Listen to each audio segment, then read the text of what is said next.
This conference will now be recorded. Sampath, you there? Can you give her a call, please? Yes, Aloni. No, I'm saying I just give her a call once to Aruna. Yeah, I'm doing. Yeah. In just another minute and then we'll start. Let her not, miss any topic. Yeah. She mentioned to me I will join in 10 minutes.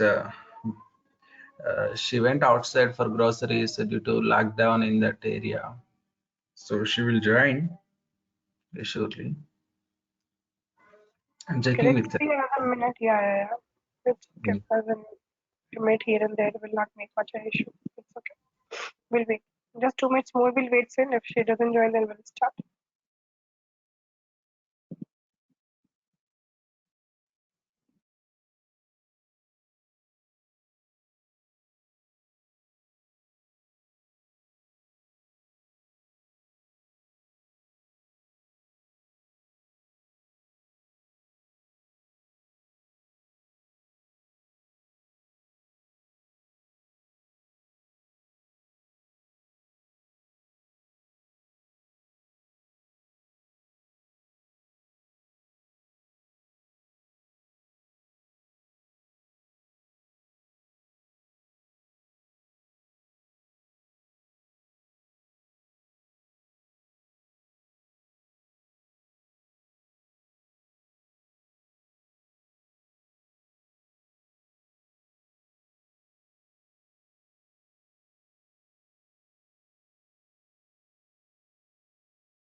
This conference will now be recorded.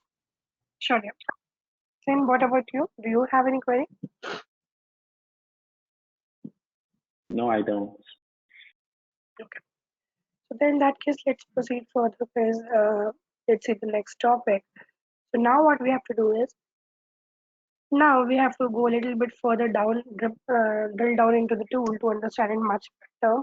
So let's go back to our slide. So here we were on the history of the tool. The next thing, as I was talking about yesterday, is ServiceNow is based on ITIL standard. So we need to understand that, okay, when I say ITIL standard, what does it refer to? So in this slide, as you can see, the full form of ITIL is Information Technology Infrastructure Library, what it is. So ITIL is a concept, ITIL is a process which says that if your tool is based on ITIL standards, the ITIL standard has got its own framework in it, which it talks about how and what are components you must think about whenever you are developing any tool. Okay. So it's not working on the technical side, as in ITIL never talks about the technical aspect of tool. That is totally up to your tool or what technology you are using for building a tool. ITIL only talks about that if a tool you are developing, not only a ticketing tool, it can be doing anything. So if a tool, if you develop, what all parameters it must consider, the tool must consider for it to grow further. So what all the parameters can be whenever you are developing a tool, it must have you must be aware or you must be knowing what is the capacity of the tool. That is, at any given point in time, how much load your database can take, how whatever tool you have developed, how much load your server can take, how many people at a single point in time can log into the server without making the server cause any performance or crash. So let's say, for example, okay, I'll do a testing in that particular case. Whenever I develop a tool, I'll check it out that, okay, till let's say 10-15 people, when they are logging in, okay, I don't face any issue. So that can be, one of the issue that we can make the use of. That can be one of the scenarios which I can make use of at any given point in time to understand how the configuration or how the structure will be. Correct? What next do we need to understand over here in this case is, the next thing which we need to understand over here in this particular one up is, it also talks about how to increase the demand of your tool. At any given point in time, if I have built a tool, how can I improve the demand of the tool? How can I make the demand better in the market? Increase how many customers do use the tool and whatnot. So it also talks about improving the demand of the tool. Next is, at any given point in time, let's say if you're developing a tool, you must also think about how will you give a 24/7 support to the tool. That is, if suppose any issue is happening, how will the in-house team take care of providing the solution and all those delivery work.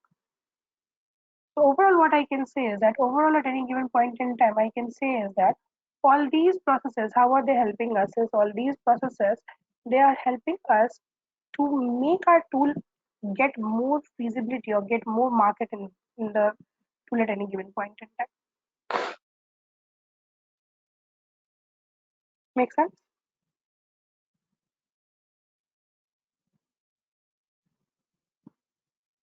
So now what we need to do over here in this case is, now we need to go ahead into the tool perspective and understand what.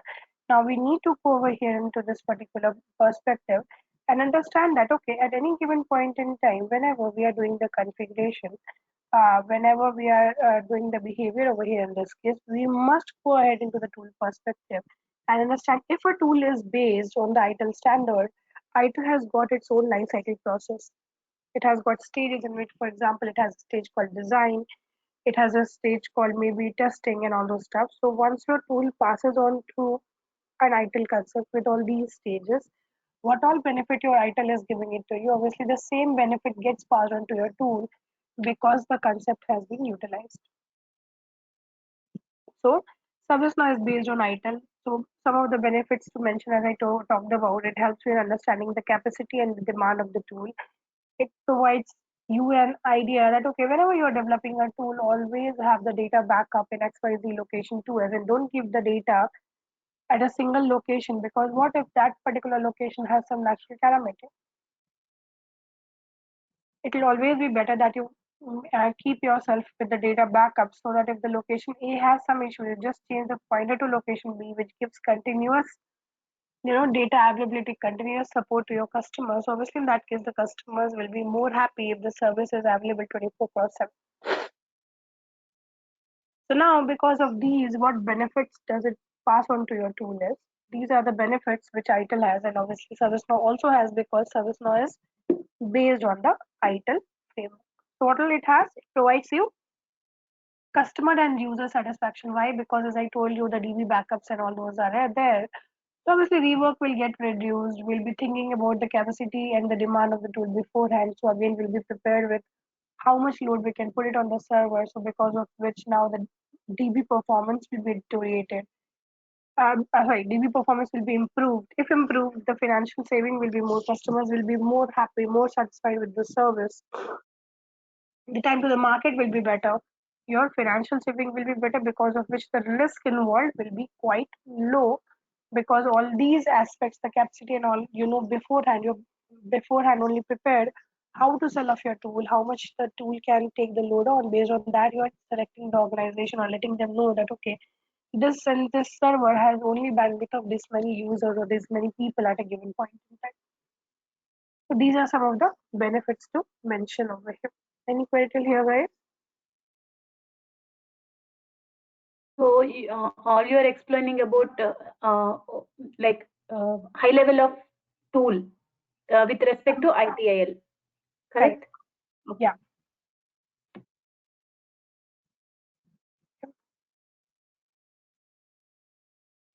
Next are the features of ServiceNow. Now, many a time, guys, people do refer ServiceNow by SNOW. That stands for ServiceNow. So what are the features or the functionality of the tool? Let's try to see that. The first one over here is ServiceNow is quite simple and consistent to use.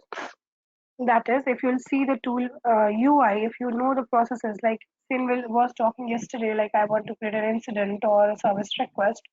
So if you know the keywords, if you know what you're looking for, you just have to go to the tool, search for the item, just you will get the data or the information returned accordingly. Like for example, if I take you to how does the tool look like, this is how it looks like. So let's say if I have to create an incident, I just have to type an incident in the left hand side, and you can see, okay, related information associated with the incident is getting returned. So it is very simple and consistent for us to search and get the information whatever we are looking for.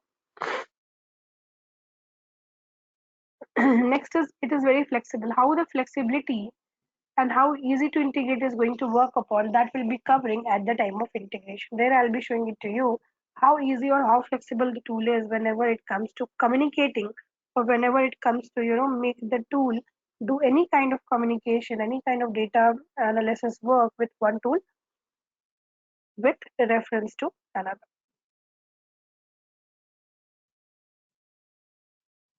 Okay. Next is secure. Now, if you guys remember, yesterday I was telling it to you that when company signs contract with ServiceNow to use ServiceNow as the ticketing tool, the DB of the tool is always going to be maintained by ServiceNow. So when I make such statement, what we need to understand over here is that, so in this particular case, then I need to understand that, okay, when I'm saying that that is the configuration over here, how will the system maintain the data? How will the system make sure that whenever the data transaction is happening from my organization perspective to ServiceNow DB, how will the data security be achieved? So for that, if I show you the URL, ServiceNow always uses, if you can see, it says HTTPS protocol. Like if I'll type the URL, it will always be this.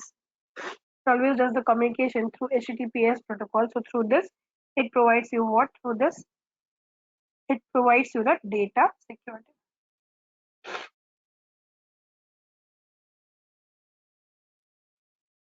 Okay. So always through HTTPS protocol. Now the benefit is that we are sure, okay, whatever the data communication is happening, it is happening through a secure protocol. Next benefit of the tool is what? The next functionality of the tool is speed time to production. So as I told you, ServiceNow is based on what? It is based on ITIL standard. So what will happen in that given case? So that's why in that given case, speed time to production will be there. Means the time required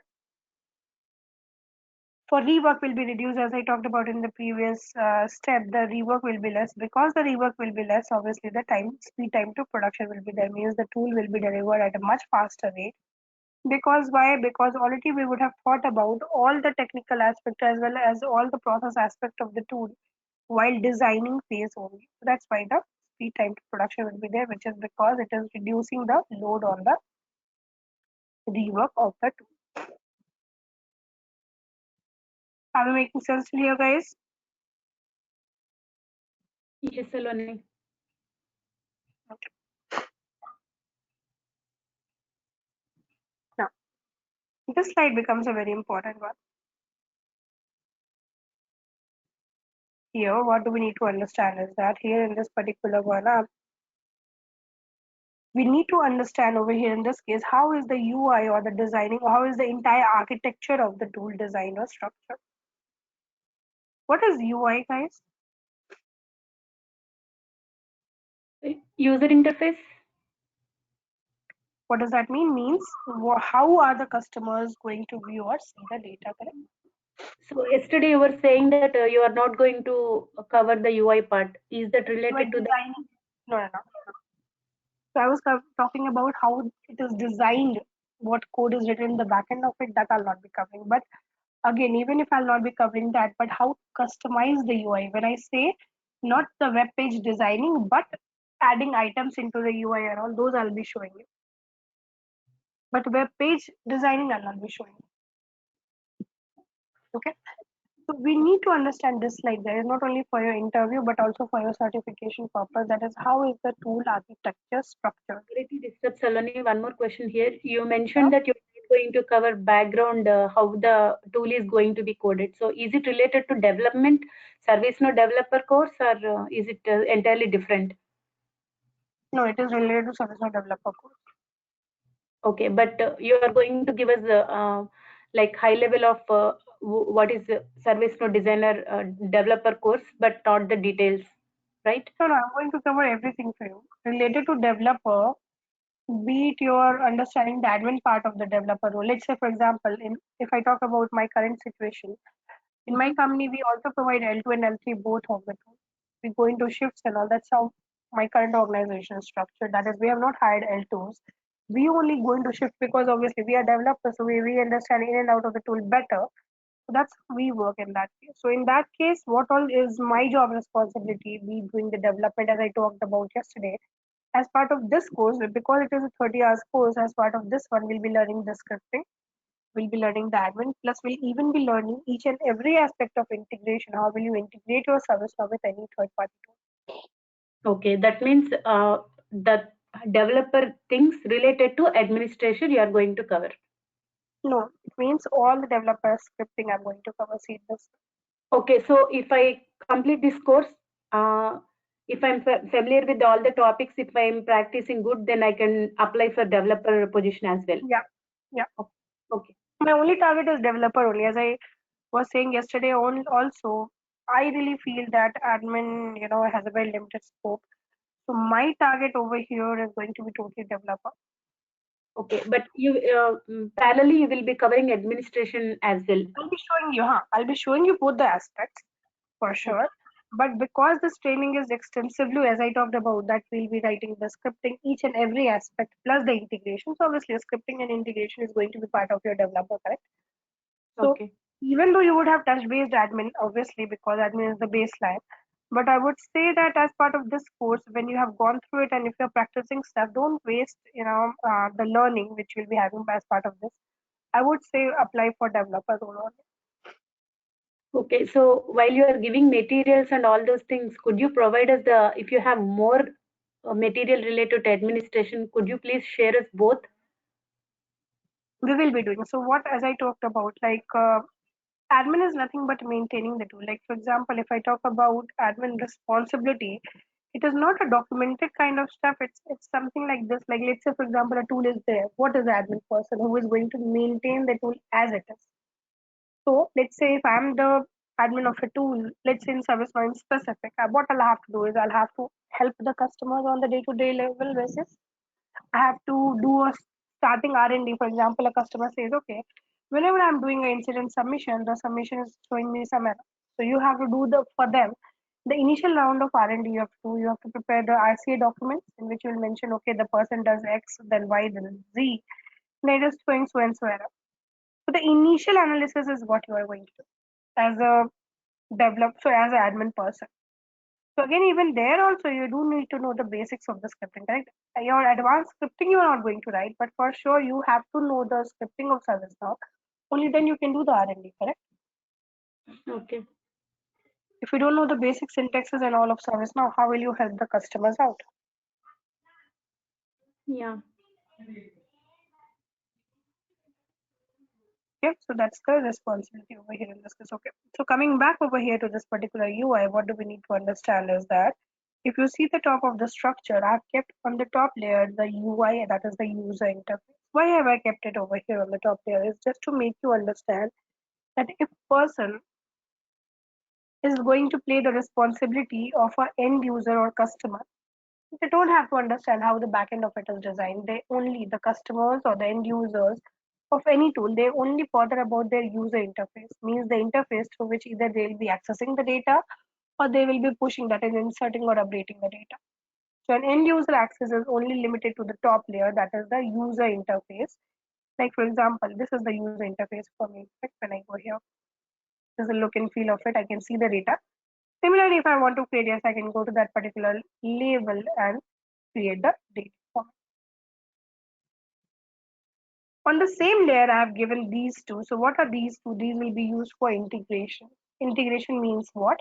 Whenever a third-party tool wants to communicate with ServiceNow, being ServiceNow specific because we are talking about that tool here. So whenever any third-party tool wants to communicate with ServiceNow, that is called integration. It is not actual person who is doing the communication with the tool, because in that case, the person can log into the tool to the user interface and get the data. These are used for integration. Integration means another tool wants to send or fetch the data from ServiceNow. Why am I keeping the UI and the integration on the same level? Only to make you understand that be it the end user or be it the third party, they will not have access to any of the below layers. But at the same time, end user will not be able to do integration. Similarly, the third party will not be able to see the UI. So these two are exclusive. UI people, that is the end users, can't do integration. Integration team can't see the UI. I'm only keeping these on the same level. I'll repeat so that to let you understand that these people, be it end user or third party, they will not have access to any of the below layers. I'm sorry, Right. what does the SOAP stands for?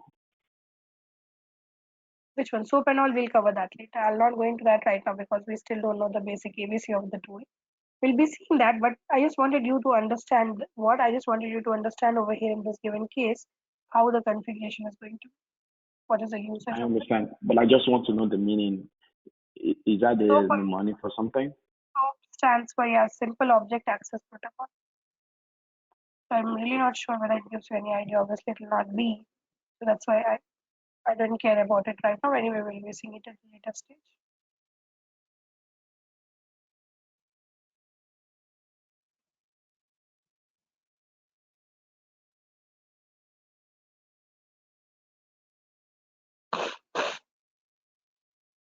Okay, so now let's proceed further, guys. So the next thing is scripting layer. Okay, in the scripting layer, who is involved in the scripting layer? We are going to involve whom? In the scripting layer, we are going to involve our developers, people like me and you. We are going to be involved in this layer. So your responsibility as a ServiceNow developer will be even to customize the look and feel. Let's say the look and feel of UI change needs to be done, or how the integration has to be done to configure it. Yes, you are even involved in those layers. Plus, you are going to write scripts over here in this case, in the scripting layer. Now, what ServiceNow has done is, guys, to decrease its dependency on any scripting language in specific, ServiceNow has developed its own scripting language. So as part of this training, why do we need this training? As part of this training, we'll be learning the entire scripting I was talking about, which we'll be doing inside the ServiceNow as a developer. So all the scripting standards, their examples, everything will be covering as part of this training. So mostly I could say the training will be revolving around the first layer and the second layer. These two is what we'll be learning across the training. Now, when I say ServiceNow has developed its own scripting language, what does a database understand? Any database, any server, it only understands SQL command, correct? So when I'm saying I'm writing ServiceNow script over here, but database is saying no, I only understand SQL command. You convert your scripting to SQL and then send the data for the database to understand. So in that case, conversion of ServiceNow scripting to SQL will be done in the DB layer.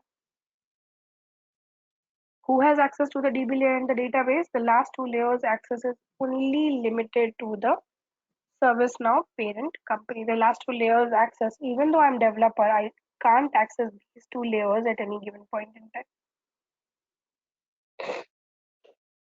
So that means all you have to write a scripting layer in such a way that DB layer can understand and transform that to SQL scripts. Yeah. So, okay. So all we need to know more into scripting, how we do scripting. You are only exposed till this layer. These two layers you as a developer can never even access. Even, okay, I mean, even So if you have to fetch the data, you will be writing ServiceNow scripting to fetch it. Send the data again, ServiceNow scripting to send it. But actual SQL commands or actual DB you will not be able to access.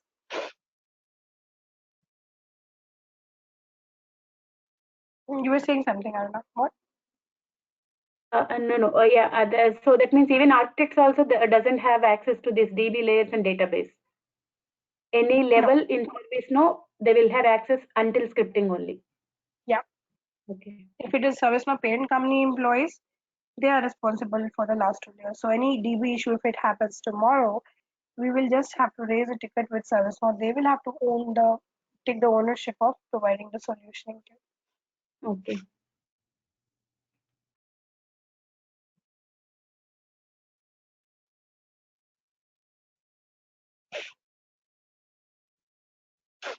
Good till here, both of you?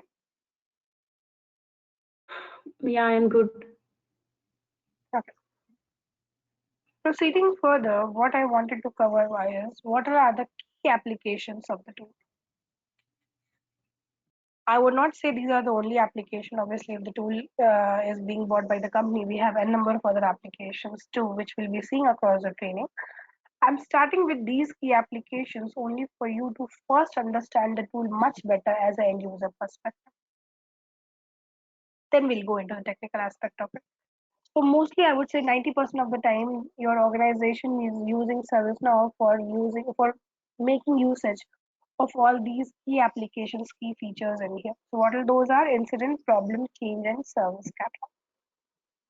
So what I'll be beginning with is, guys, to make you understand the out of the box. When I say out of the box means what ServiceNow has structured, make you understand the out of the box structure of these applications in specific. We'll understand the life cycle of these so that if suppose tomorrow I'm going to play a role of an admin, I do need to understand how is the life cycle of these applications working. So that if tomorrow a customer comes to me saying that, okay, so-and-so issue I'm getting or so-and-so help I need, I have to let them know that, okay, this field has this behavior or this is the life cycle process. So I have, me being an admin, I'm not only the point of contact on a technical side, but I'm also the point of contact to help the people on the learning of the tool, on the usage of the tool. So that's why understanding these key application becomes a prior job over here for us to begin with. So I'll first make you understand the first application over here called incident. Seen, I think you can help Aruna. What is incident? You were saying yesterday. Can you repeat it for us?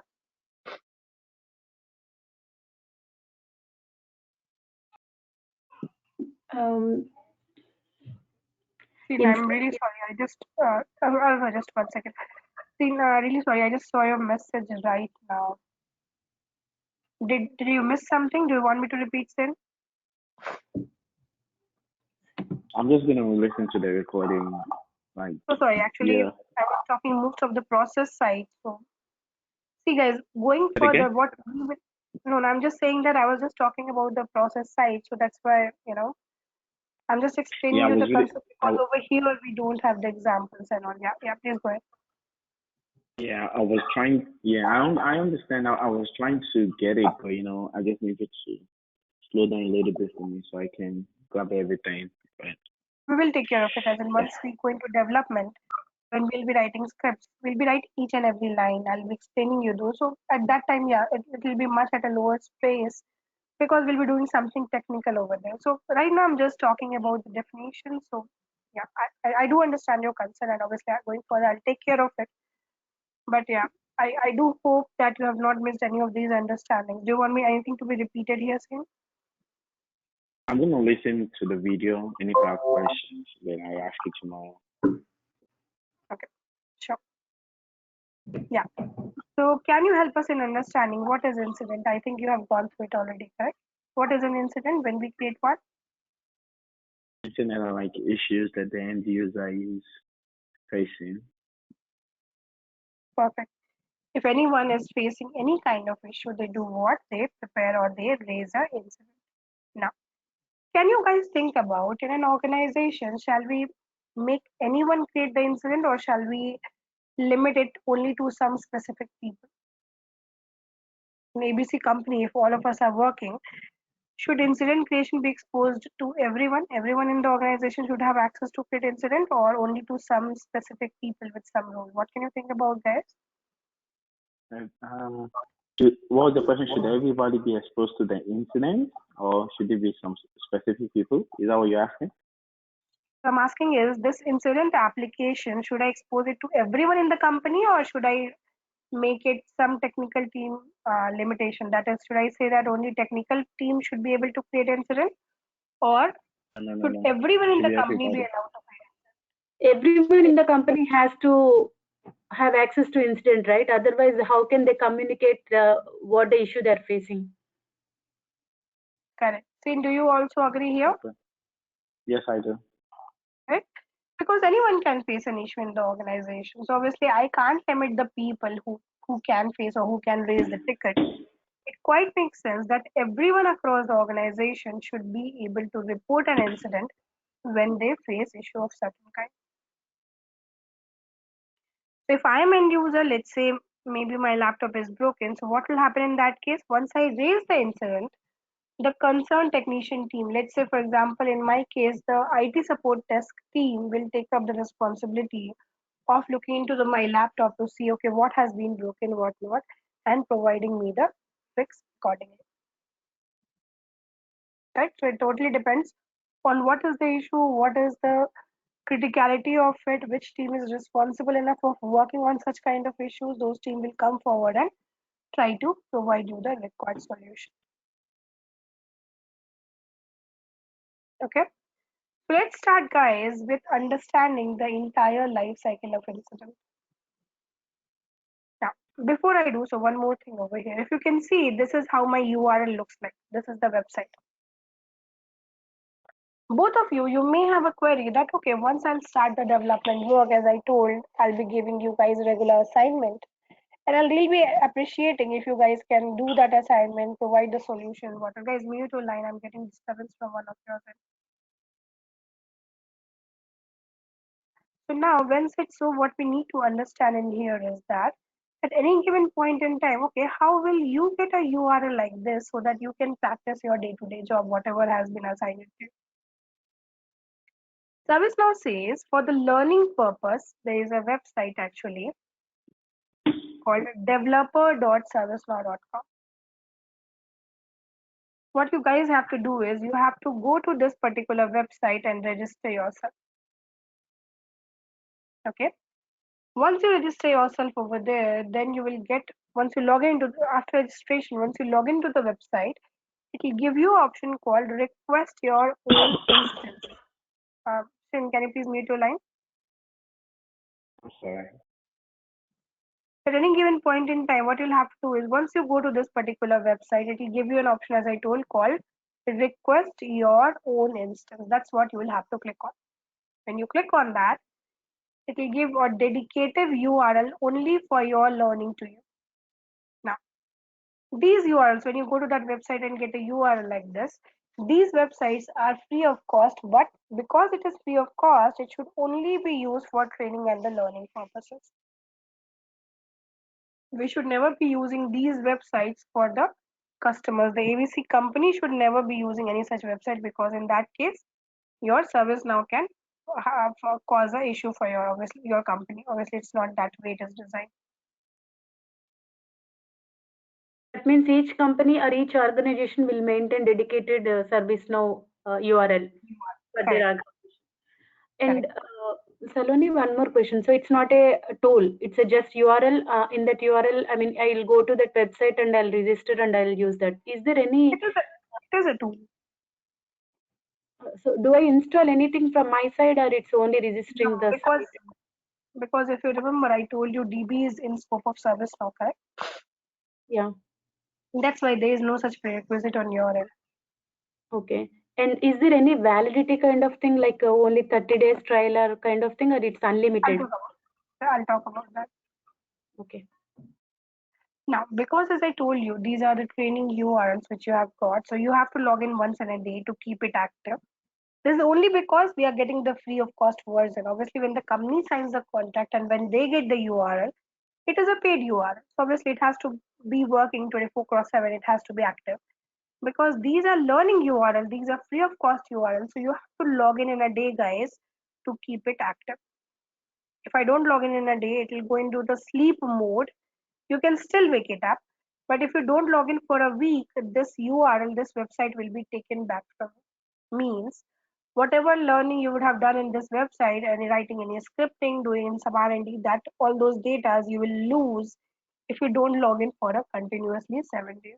So what I make a habit of, guys, even if I'm not teaching students, I just come over here, just type in the URL, press enter so that it gets refreshed and it is made active. So only in these demo URLs, because as I told, these are free of cost, make a habit of refreshing the URL so that you don't lose the URL, so that you don't lose whatever learning you could have done by that given time.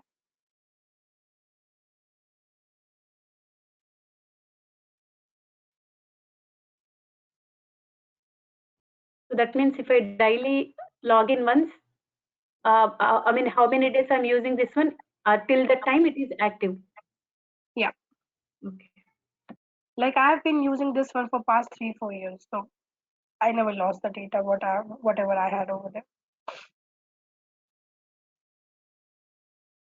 Cloud. And what cloud? Is it cloud based? Yeah, it is cloud based. Okay. That's why I told you, like when you type in the URL, how is the communication happening with the tool? It is happening through web-based. Like even your YouTube, even your Gmail, how are they? They are working as a cloud-based, correct? The database is not there into your scope. You don't have any such prerequisite, but still you are able to access or work on the data.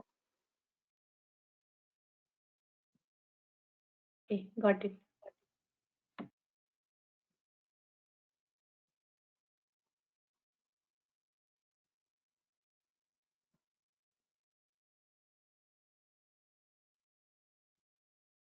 Seen good till here, YouTube?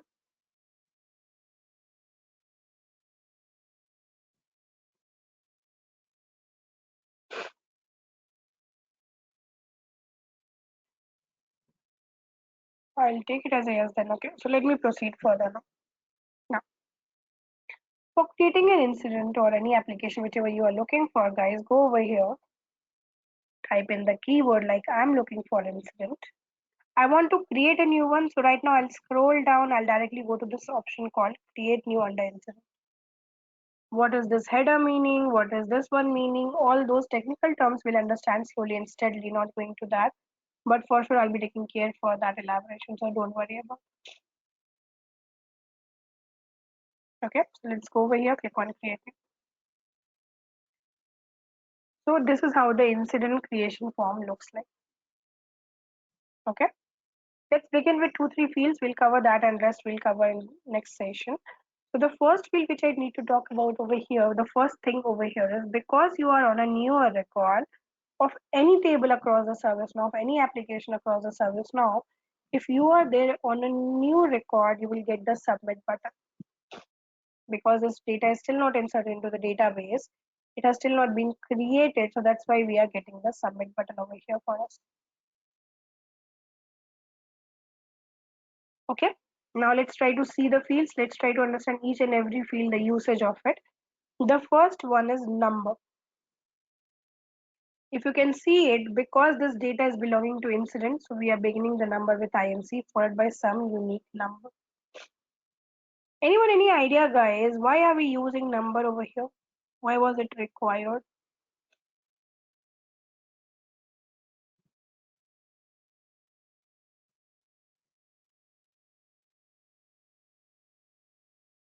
Numbering is required over here because let's say, for example, if I'm preparing a ticket like that, if multiple people are facing issue of certain kind, and let's say I go to the technicians and say that, okay, so and so issue is not working fine. Technician may get confused, okay, which ticket are you referring to and what not. It is always better that whenever a new incident gets created, what happens whenever a new incident gets created, we assign there, what we assign there a unique number. This number field, which you can see got auto-populated, this number is always unique. That is, no two records into the system can have the same record number. System auto-populates it and system takes care of the unique data validation of this one. We can never ever have two records with the same data.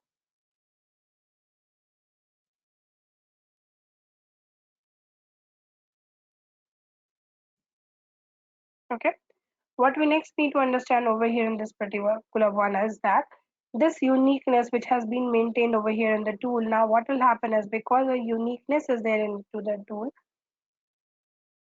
we need to understand that now when a unique data is there, if this particular record will only have this incident number, we can always refer this incident by this given number so that the communication will be quite easy. If you come to me and say that, okay, Saloni, I'm referring about this incident, I know that, okay, which incident are you looking for because the number is unique record. How is it auto calculating and all? We'll be seeing that. We'll be covering that for sure as part of our training course. How and where it can be configured, where it can be structured. Now, across this training, guys, if you see, whenever you are getting the demo URL, you can see on the top over here, it says system administrator. So you can see because it is demo URL, account has been created over here in this case with what account has been created over here in this case with the name system administrator. In a real time, it will not be like that. In a real time, in your organization perspective, when you will get your account created, it will be with your individual name. In demo instance, each one of us will be getting a specific URL. Your website will be quite different than mine when you get those demo URLs. But again, in your company, all of us will have the same URL, correct? In your company, again, I'll repeat, you will have your own user accounts with your individual name.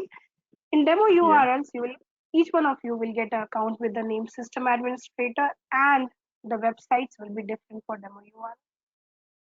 Yeah. Yep. Next thing over here is now, because it looks like I'm logged in as system administrator, means I'm having, when I say this, means what? Means for sure I'm having the full control of the tool. I'm working like a super user in here, I can say that way. So because I'm working as a super user, so you will see that any kind of restriction, the tool which is there applied for end users or the technicians will not be applicable for me. What does that mean? For example, for a regular user, this field should not be editable. It should get auto-populated. But if you can see right now, I can change the value in here, which doesn't make sense, correct? It should be auto-populated if the field is. It should be non-editable. It should get auto-populated. So that's what will happen for non-system administrator people. If I log in as any person who is not system administrator, for them it will be read-only. We'll only be able to read the data of this field because, as I told, it is going to get auto-populated and it is used for maintaining the uniqueness in there. So only for us it is working like this right now, that is, it is editable only because we are working as a super admin. Otherwise it will not.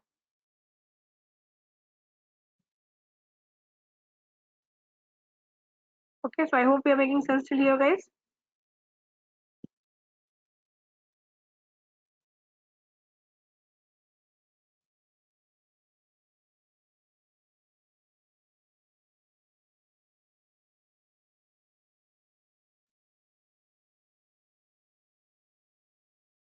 I'll take it as a yes then.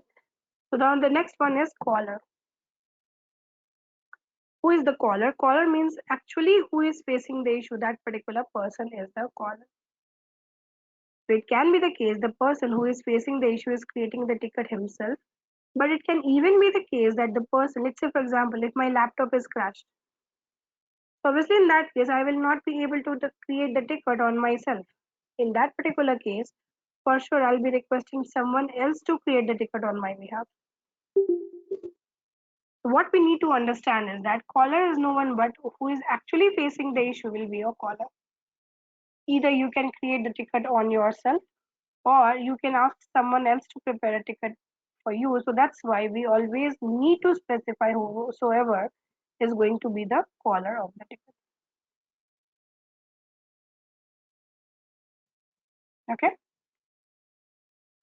Location, the location where the caller is facing the issue. For example, let's say my base location is India and today, let's say I'm temporarily working from US. So in that case, my location will be which location currently I'm facing the issue. So I'll have to go into the location and fill in the data.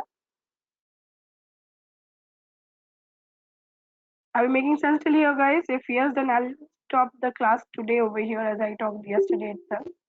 And our session will start from tomorrow after the confirmation. Sorry, my network has a problem. No, it's restored. No, I was just asking any queries so far. I think you missed it. So you're creating new instance. So which Yeah. you have selected category as inquiry and help, and you are No, giving some. I just started with these three fields. That's it. I've started with. I've still not covered the rest of it. Okay, okay. Okay, I think you missed it. Seen, are you there?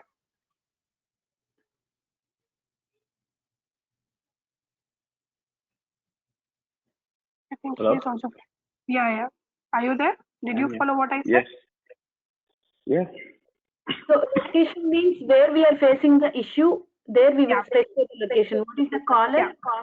Caller is the person who is actually facing the issue. Okay. Okay. Number is for the tracking.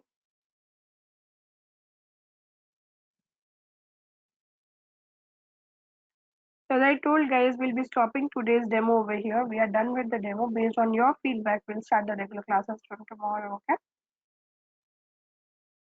Thank you. Sure, Saloni. Thank you. Okay, thanks guys. Have a nice day. Bye-bye.